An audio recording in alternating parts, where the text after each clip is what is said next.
Today, we're so excited to introduce to you probably the youngest steel magnolia we've ever had on this podcast. Maggie Kane runs a Place at the Table cafe, Raleigh, North Carolina's first pay what you can cafe, providing community and good food for all, regardless of means.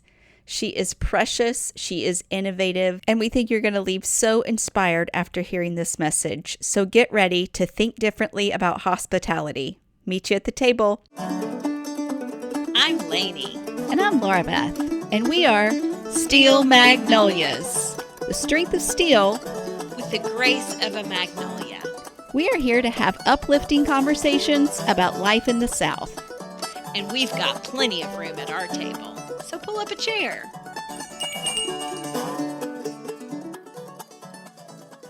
All right. Well, hey, Lainey. Yes. I feel like I should greet you, even though I'm looking at you on our Zoom call. We're here with our new friend, Maggie Kane. And I wanted to bring Maggie on the show. We wanted to bring Maggie on the show because she has a very unique story and a unique thing that she is doing in Raleigh, North Carolina. We first heard about it when a friend of ours was on a work trip in Raleigh and posted about a fantastic restaurant that she had just visited, but then told the backstory of this restaurant. And that restaurant is called A Place at the Table. And what I loved about this friend's post was she went to the restaurant based on great reviews that she saw. Of course, the proximity, she was already downtown Raleigh, so that helped, but she was so drawn in to the place that Maggie and her team have created. And I thought, we need to dig into this. Absolutely. And then I saw that Maggie had done a TED Talk in Raleigh to share a little bit of the backstory of A Place at the Table. So first of all, Maggie, welcome to the Steel Magnolias podcast. Thank you. I'm so excited to be here with y'all. Just love this. Love this. Love that y'all are sisters. Love that you do this together. So just honored to be here. Thank you. Thank you. Well, I'm going to link to your TED Talk in our show notes because it's amazing. You did such a good job. That is a very, very hard stage to take. I can't imagine Standing on the red dot. Yes, that's pressure. Yeah, and I think I wore red to the dress rehearsal, and they said, nope, you're not allowed to wear red. So that's a rule of TED. So Okay. It was awesome. Thank you for that kind note. It was definitely, opening a restaurant was hard, but doing a TED Talk was probably the hardest thing I've ever done. Wow. I bet. And I know that a lot of the listeners aren't seeing you, but you are young and your voice, Adorable. your voice sounds Oh, young, you're but I so just wanted to add to it that yes, you are young. You have accomplished so much already. So could you share, similar to even the TED Talk, the Sure. backstory of how A Place at the Table came to be? Sure, yes. And no need for anyone to go listen to TED Talk because I will tell you the story here. And thanks for the compliments from your friend too. I could probably speak this whole podcast about how good the food is at A Place at the Table. So anyone in Raleigh would love to see you there as well to come try some of our awesome biscuits, which is so southern, right? Yeah. So yes. I am young. I'm very lucky to have done this and accomplished this in my life. It's definitely the hardest thing I've done, but it's the just best and most fulfilling thing just ever. I feel very fortunate to have the job I do. I graduated from NC State, so right in Raleigh. Go Wolfpack! If I have any other state fans. I went to school and had a degree in international relations, Italian studies, and business. So a little different than what I'm doing now. I always thought I wanted to go live abroad and maybe do mission work or work for an embassy, something outside of the South. But little did I know, there were other plans that were in my future. So during college, I started volunteering at a day shelter in Raleigh. A day shelter is where anyone can come off the street and have a place to be, get coffee, get a peanut butter and jelly sandwich, and just have that moment of respite and safety, right? It's really hot in Raleigh today. So it would be a great day for someone to come in and get into the air conditioning, use the bathroom, things like that. So I'm volunteering in college there, getting to know so many incredible humans who were primarily folks living outside or experiencing homelessness. They became my friends, and I ended up skipping a lot of school. Don't tell my mom. And just working at this day shelter and being there every single day. Graduated college. It was incredible. About 10 of them came to my college graduation. And that was the moment where I realized I have got to stay here. There's a lot of things I want to do in Raleigh, and I want to work at this day shelter. So I worked at this day shelter for a couple years, and while I'm there, for me, getting to know people is over food, is literally at the table, which y'all have preached about in your podcast. Right. It's that moment where you can get to know another human over coffee, over lunch, whatever it may be. But food is that tool. The table is that tool to getting to know someone else. And so I was getting to know so many folks experiencing homelessness, and I wanted to know them more. So I began to eat with them. So eating with folks in poverty or experiencing that extreme poverty, folks experiencing homelessness, means you eat at the soup kitchen. So in Raleigh, we have a great soup kitchen. It feeds 300 people in an hour, in and out. They do amazing work. Their real mission is that hunger. And so we'd march down to the soup kitchen at 11 o'clock, stand in line, we'd get inside, we'd get handed a plate, didn't get to choose what we wanted, and then we have to eat really quickly so someone else can come in and eat. Not that there's anything wrong with that at all, but it was so different than what I just said earlier of food and the table is my tool to getting to know Yeah. someone. That's And so sustenance only, it, right? it's sustenance, and that's while that's amazing, and I'm thankful the soup kitchen does that.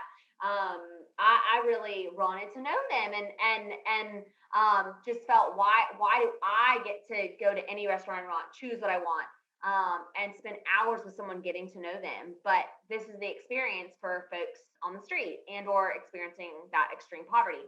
So I Yeah. started taking people out for meals, and I saw that many of them wanted to go to places like in Raleigh. I think it's Southern Golden Corral. Oh We always yeah. ended up, yeah. So we always ended up Golden Corral, and ironically speaking, now Golden Corral is one of our big donors.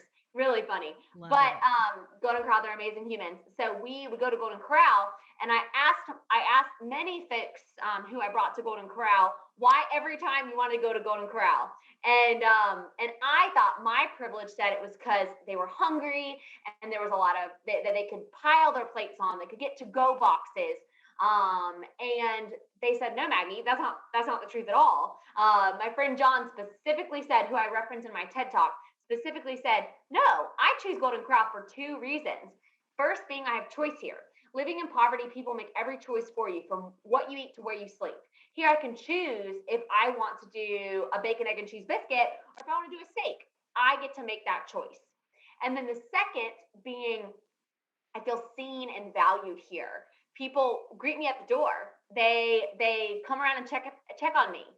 They ask if I need a refill. They say bye as I'm leaving. Living in poverty, people literally step right over me. They just Mm. ignore me. Here I'm seen and valued. So that was that moment for me, that mic drop moment where I said we've got to do something different. I saw in Raleigh, while it's an amazing place to live, people with money were going one way and people without money were going the other way. There was this division happening in downtown. And I knew we needed to do something different. I started researching. I researched everything from social entrepreneurism to nonprofits, to restaurants, everything, and found the pay what you can system. Said if other places can do it, then Raleigh can too. Fast forward 4 years, we opened January 8th of 2018 as a pay what you can restaurant in downtown Raleigh. Okay, so that's amazing. I Amazing. love your drive. I love you seeing the need and just inserting yourself into the problem to find that solution. I think a lot of people might know what you mean by pay what you can, but can you Yeah, talk to us through it, like how y'all absolutely. actually do it at the restaurant? Absolutely. And in all honesty, most people don't know what pay what you can means. It seems like a foreign concept. It's something we had to dispel that myth of thinking it's a soup kitchen, or myth of thinking it's just a restaurant for poor people. So it is very confusing, and I totally get how it's overwhelming to think about. But you walk into a place at table in downtown Raleigh, Just like your friend said in her post, you would not even know we are a nonprofit restaurant. You walk through the door, you see fun photos on the wall, you hear good music, you smell really good food, and you get up to the register, and then you see some explainer signs, you see pay what you can, you see suggested pricing. But you order your food. Let's say you order a cinnamon roll and a waffle. You are eating all carbs and just delicious carbs, and a latte, right? The person behind the register, the staff person behind the register would say, your suggested price is, do you want to pay that, less, or volunteer for your meal? So all prices are suggested, meaning you can choose to pay the suggested price. You can choose to pay more and pay it forward for someone else. You can pay less because we know some weeks are harder than others, and all you can do is just pay a couple dollars for your meal, or you can pay by volunteering with us. You would then get your food delivered to you just like any other restaurant you're in. You would get to sit and enjoy. You can sit at a large community table. You can sit by yourself. You can bring friends, and enjoy your meal and eat in dignity. That dignity I discussed. So you have that choice. You have that dignity. But again, you'd walk in, you wouldn't even know we're a nonprofit restaurant, because the food is very, very good. We have a full-time chef. We have full-time line cooks who know exactly what they're doing. I don't cook, so I can say the food is good. But we really believe that all people, no matter who you are, deserve really good food. And all people, no matter who you are, will come out once for a good cause, but they'll come out again if the food and experience was good. So your friend may not, she would have walked in and said, this is a cool concept, but may not have come back because if the food wasn't good. That's right. But because she loved her, huevos rancheros, or she loved her turkey bacon avocado club, she'll come back because she'll remember that food and that experience and the friendly people. Wow. And then if I say, hey, Maggie, this week I actually need to volunteer, you Yep. would just give me a job for an hour to roll silverware or whatever. Yep. And so we have a full-time staff. They do everything to just for what I just said about the product being good. They make the product. They make the latte art in your coffees. They are making the waffles. But we have a full-time volunteer crew. We have 120 people who have a weekly shift with us. So they come in once a week. They have that 3-hour shift that they are reporting for duty. My mom comes every Friday morning, right? That's her. So they're not paid, but they're like staff. So you come in, you want to volunteer for your meal. You are doing dishes with Mama Kane, my mom. You are rolling silverware. You are running food with our neighbor who volunteers once a week. So it's that idea of community. So our mission is community and good food for all, regardless of means. And there's a reason why community is first. We build community through eating together, like I mentioned earlier, or through volunteering together. Yeah. So we have found that as that hand up, people want to be a part of it. They want to come in and do dishes with Mama Kane. They want to be a part of it. So anyone is welcome to volunteer with us at any time. And the idea being that all the other volunteers, the folks who just sign up online randomly, who have a weekly shift with us, they're all volunteering together. They're all creating this community that we all need in our life. Very cool. Wow. Now, what kind of impact is anything specific you're seeing on Raleigh? The impact that this little hub is making? Oh my gosh, thanks for asking that question. Yeah, it's been incredible. I've been blown away. I never in a million years would have thought that it would have been as impactful as it is. I think first, we've since the pandemic alone, we have provided over 45,000 meals to folks in need in downtown Raleigh, which has been amazing. And then since we've been open since January of 2018, let's say it's been about 70,000 meals in those years. I don't know the exact number, but that's what doing the math in my head. But it's been incredible to see how many folks have really been fed, which is number one, right? But two, I think it's neat to hear that. I think it's over 40,000 times people have paid it forward in the last 2 years. Whoa, so The cool. community has really come together to pay it forward for the most vulnerable citizens in our town. It's shown that people really care about each other. That's and right. People want to take care of each other. People show up every day and they choose to eat with us. They have their meetings that they have at Starbucks at a place at the table. people really care about this community and making it a inclusive community for all. I think the third thing is we've seen lots of folks now say, should we open another one in a different area in Raleigh? Can we do a pay what you can gym, pay what you can photography business, pay what you can, right? So it's created this movement of thinking, how can we be more inclusive in everything we do?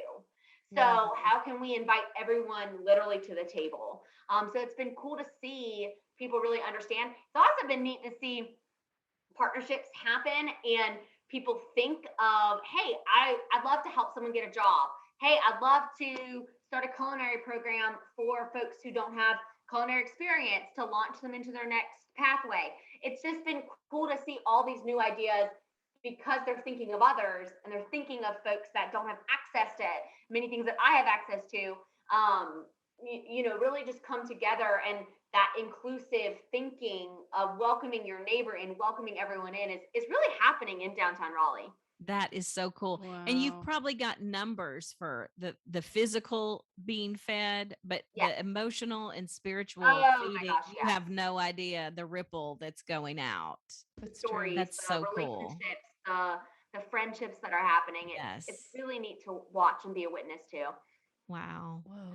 Well, being that we're a Southern podcast, I'm curious to know I don't know where you grew up. Did you grow up there in North Carolina? I grew up in Raleigh, very fortunate. Okay. My whole family's here. So I've got a twin sister, an older brother, and a mom. They all live here and they're my favorite humans. I'm very lucky to have them. That is precious. Well, what are some of your favorite places in Raleigh, North Carolina, or even in the South?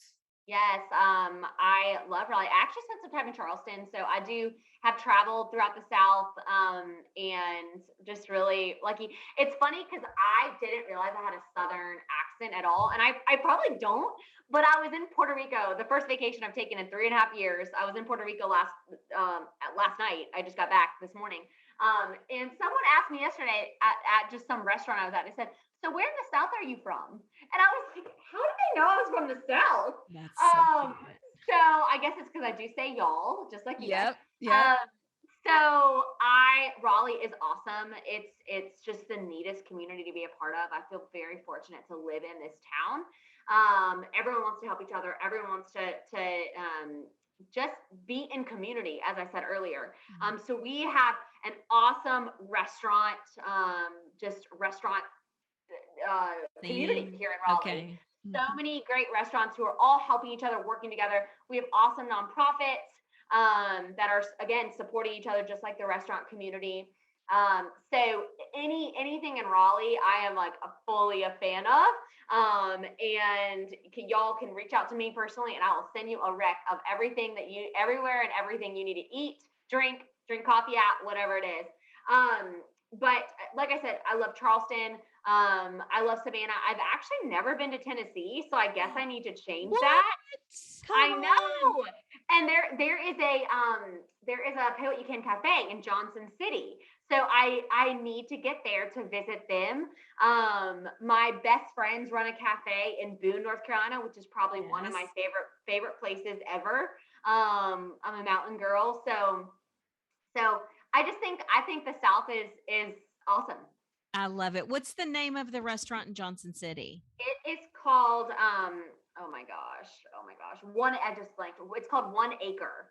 It's in Johnson City. They're amazing people. And I've been wanting to visit them for a while. So they are there. And then Farm Cafe, Feed All Regardless of Means, is in Boone, North Carolina. So definitely a spot you have to check out. It's right on App's campus. That's fun.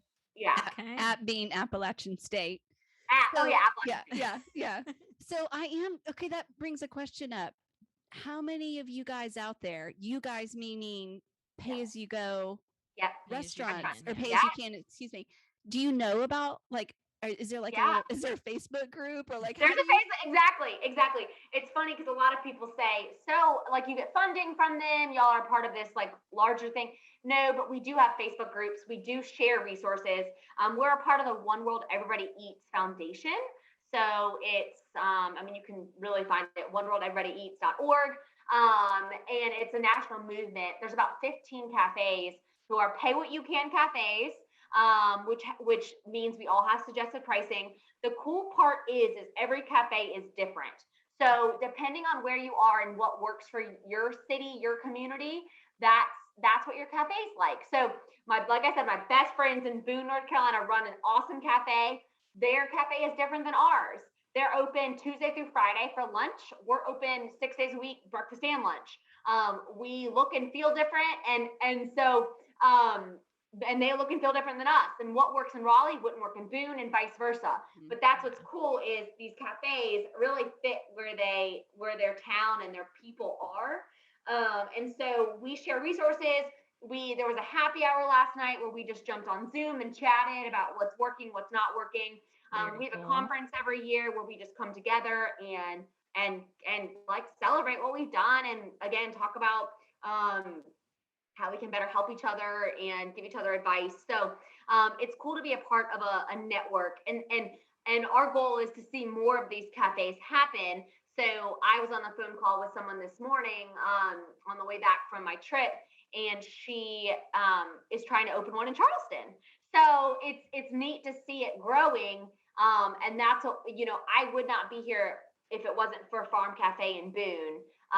And she would not be there if it wasn't for another cafe. So we just help each other with resources, documents, things like that. That's so good. How do you feel like you guys fit within just the restaurant community at large? Like are other Raleigh restaurant owners just scratching their head going, wait, what are you doing? Like, yes. Great question. In the beginning, for sure, they were like, who is this young person? Two, what do they want to do? Like, restaurants fail every day anyway. So how, like, restaurants, or like the longest joke was this popular restaurant said to me, they were like, we're basically already pay what you can. Like, our bills are pay what you can, because restaurants just don't make a lot of money. You really have to have a passion for restaurant work to open a restaurant, and community and food. So I give it out to all the restaurant owners everywhere because it's the hardest job in the world. And again, it's just the margins aren't great. And I think it's 75% of restaurants fail in the first year. Don't quote me, but it's a pretty high number. So they have been beyond supportive. So when we were first starting out, it took about 4 years to get this off the ground. So it started in 2014, didn't open until 2018. And we just were, instead of fundraising, we were friend raising. So just chatting with people, getting to know this community, talking to restaurant owners. And so we would go into different restaurants and tell them what we were doing. And they were open books. Whatever you need, Maggie, whatever you need. We think this is great. And one of our restaurant owner friends who was a part of our organization for many years, he said, look, I see people walk by every day, or I see people come in, look at the menu and know they can't afford it and leave. This is my way. Me supporting y'all, me being a part of this organization in downtown is the way I am able to give back to my community. I can't give them a $40 steak every day, but I can make sure they are able to then go get a meal at a place at the table. So the restaurant community has been incredibly supportive. They show up to eat with us. They they keep our information at the hostess stand at the front. They really believe in what we're doing too, and we're very, very lucky to have them. I love that. I love your token system, and I want to tell our listeners basically is if I'm paying for my meal, I can also pay $10 to have a token that I can either give out myself, which to me is so beautiful because you can have eye contact with somebody, have a little chat, give them this token that they can use whenever they want to for a meal. Yep. Or if somebody walks into the restaurant and wants to buy tokens and just keep them there for whoever shows up, you can do it that way. Exactly. And so to clarify, it's like a gift card. That's the way to think about it. And we're probably small little piece of future thinking. We're probably going to switch to a gift card. So it's an equal, everyone is using the same type of currency, a card, or right. Very few people use cash, but some do. But the tokens have been awesome because it's a hot commodity in town. People know where they can go get them. We partner with about 20 other organizations that keep tokens on site, so people can go get a token and or if they're there seeking services, mental health services, or day shelter, whatever it may be, shelter, they can get a token and come meet with us. And so, and then yes, like it's the way in Raleigh. It's been an educational piece that if you don't like giving away money to someone, give them a token that you may see panhandling or asking for money, because people know about a place at the table. They know how to get there. We're right off the bus line, or we have parking, whatever it may be, and they know they can come get a meal with that, and they can get whatever they want, and they can spend hours eating their meal and enjoying it with a friend. So great, Maggie. So good. I can even see you guys moving into the gift card itself as your currency, just to reinforce that dignity that you were talking about earlier. Like I've got a credit card or I have a gift card. It doesn't matter. I've got a card. Yeah. So exactly. And that's where we're moving. Our goal is to have every piece of a place that I will be the most dignified place there is. We know we're dignified, but we know we've got a lot of work to do to make it really the most inclusive and welcoming place there is. Well, just like we talk a lot about hospitality on this podcast, and it does take a lot of intentionality to make people feel welcome. A lot of times people say, "Oh, I'm just gifted at hospitality," and I'm just not gifted at hospitality. Everybody can be hospitable, but it just takes some thinking. Thinking through it. Yeah, absolutely. Well, we heard a little bit about Raleigh and North Carolina. I just kind of wonder, like, is there anything you'd love for people to know about the South? Maybe they're not familiar with this region of the country, or I think it's just as simple as, like, there are so many great people. I wake up every day and I'm just, the first thing I'm a person of faith. So the first thing I say is just like, thank you, God, thank you, Jesus, for the folks in my life and the folks in Raleigh and just anyone I've met. The South, just in general, people say this, but we really have the best people. It's no offense to the Northerners, and I'm sure y'all are great too. I haven't traveled much up north, but we have such a great community of people that really want to support each other and have each other's back and help each other open new concepts and do cool things. And so I think it's the people, number one. I think even what's been cool to see at a place at table is we get people traveling in every single day that they see us on Yelp and they're like, y'all are number one on Yelp. We came to eat breakfast, and this may be like what your friend said, and they are visiting the area either just to visit, to explore the town. Maybe we'll move here, maybe coming for a conference. But they're like, wow, you guys have the coolest spots. It's just such a good community feel of like, it's like you're in a neighborhood.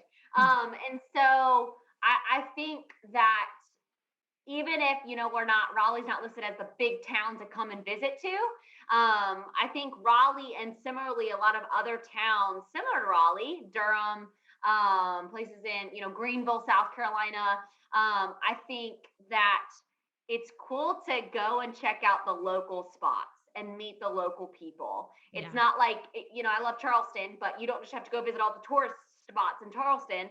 You could come and spend a weekend in Raleigh and look up on Yelp what the best local spots are, and you'd find some really awesome people and awesome food concepts, things like that. That's so good. I love it. Well, we want to plug in any ways, or let you plug, excuse me, any ways that people can get involved, like near and far. So maybe nobody's even near Raleigh listening to this, but they're like, okay, I love Maggie and I love a place at the table, but how do I get involved, or how can I support from afar? Are there ways to do that? Absolutely. Thank you for asking that question. I'd be a terrible executive director if I did not ask for money. But in all seriousness, first, I think I always say the first is just come visit us, come eat with us. So I know many people are not in Raleigh, but if you're traveling in, if you know people in Raleigh, send them our way. You'll eat really good food, I promise you, and you'll feel just a part of a cool community. So Eat with Us is number one. Two, I think you can check us out and explore our website, tableraleigh.org, as well as our social media. It's Table Raleigh on Instagram, A Place at the Table Raleigh on Facebook, and follow along. You can see our food there. You can see our community. So that's a really good way to plug in. And then I think three goes back to that donation piece is if you do feel inclined, we are always looking for folks to be a part of our donor base and our community that way. We've got lots of people near and far who give monthly to us or just give one time because they feel so called to do. So that's always an option. But I think number one is come and eat with us or send folks to eat with us our way. I love this. So good. We're going to link to all of those things that you just said in our show notes so that people can easily find you. Awesome. Maggie, this is a joy. I feel like we have a new friend. I wish we could sit at the table together this afternoon, but one day we will.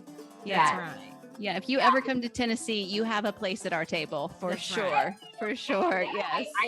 I love Zoom because I can see your I love a little the kitchen. table. I love the little kitchen with the plants and I'll cook something in that little Dutch oven for you. If you well, thank you. It was an honor to be here, and I'm so excited to meet y'all in the future, and looking forward to having you at A Place at the Table.